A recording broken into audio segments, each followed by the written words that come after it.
c'est l'heure de l'horoscope. Bonjour, bonsoir, c'est le moment tant attendu, c'est l'heure de gloire. Approche, approche mon ami fantôme, approche. Auditeur inconnu, colle tes esgourdes contre le poste. Les étoiles et moi, on va te parler de toi. Les étoiles. Hors de question. À défaut de parler avec toi, on va te faire ton horoscope. Parce que tu restes notre sujet de conversation préféré. Enfin, mon laïus n'est valable que pour une minorité d'entre vous. Oui, j'ai dit minorité, oui. Je rappelle le principe pour les novices, vous écoutez le lotoroscope des carottes ont cramé. La partie horoscope, tout le monde la comprend, ça, pas de problème. La partie loto, je m'en vais vous l'expliquer tout de suite.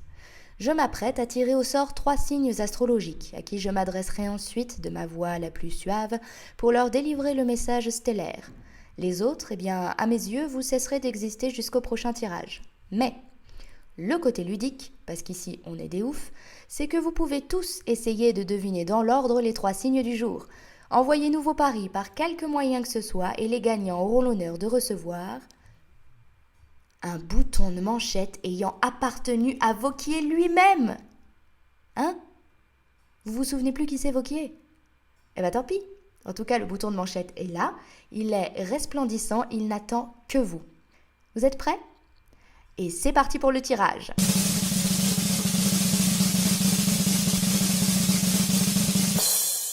Et les 3 signes du jour sont les cancers, les sagittaires et les capricornes. Les cancers, je vous entends déjà dire « et c'est parti ». Je tiens donc à vous rassurer, je m'abstiendrai de tout jeu de mots et calembours de nature médicale sur votre signe. Je trouve que ceux qui se contentent de vous prédire un avenir plein de métastases simplement pour amuser la galerie sont d'une vulgarité sans nom. Non, rassurez-vous, c'est bien de votre personnalité dont il est question aujourd'hui. Permettez-moi donc de commencer en saluant bien bas vos capacités d'anticipation, les cancers. Il était bien connu que, indisposés comme tout par le conflit, vous avez toujours été de nature à régler les problèmes avant même qu'ils ne se posent. Et c'est pour ça qu'à l'approche de l'apocalypse, on vous a vu, en randonnion, partir comme des fleurs vous réfugier dans les montagnes. Sots que nous sommes, nous aurions dû vous suivre. Car si survivants il y a, ils sont à majorité cancer, c'est moi qui vous le dis. Donc bravo les pélos, sur ce coup-là, vous nous l'avez mise bien comme il faut. Mais ces mêmes facultés d'anticipation vous rendent extrêmement sensibles à votre environnement, ça on le sait aussi, et vous somatisez comme des malades. Cette semaine donc, rudesse et nez qui coule. Un souffle de vent annonçant une tempête vous donnera la migraine. Un oiseau trop silencieux, ce qui ne peut rien annoncer de bon, vous filera la gastro, et c'est une semaine au pieu, terrassée par votre propre inconscient qui s'annonce. Les conseils de l'équipe, menthe poivrée pour la migraine, riz blanc pour la gastro, courage les cancers, on pense à vous. Les sagittaires, les sagittaires, nom d'un chien, ce que vous pouvez être bavard. Toujours d'aplomb pour raconter la moindre anecdote de votre vie, ce que la vie post-apocalyptique doit être dure pour vous. À qui parlez-vous cette semaine? Je me doute qu'après la 20e tentative de captiver votre évier avec l'histoire de l'éponge qui a fait plouf, les journées doivent vous paraître bien austères. Vous vous y attendiez pas à celle-là, je parie. Que peut-on faire de son charisme dans un monde vide? Vous qui semblez être parfaitement à l'aise avec la solitude, les gens vous manquent pourtant. Enfin, au moins leurs oreilles et leurs yeux.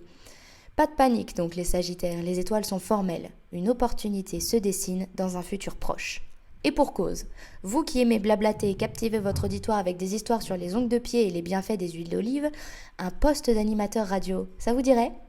Les conseils de l'équipe, mettez vos talents au service de quelque chose de plus grand. Contactez-nous. Les Capricornes. Oh, les Capricornes. Alors vous, je vous adore.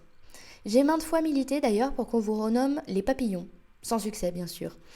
Mais comment ne pas avoir cette image de vous, quand on vous voit profiter simplement des petits riens de la vie?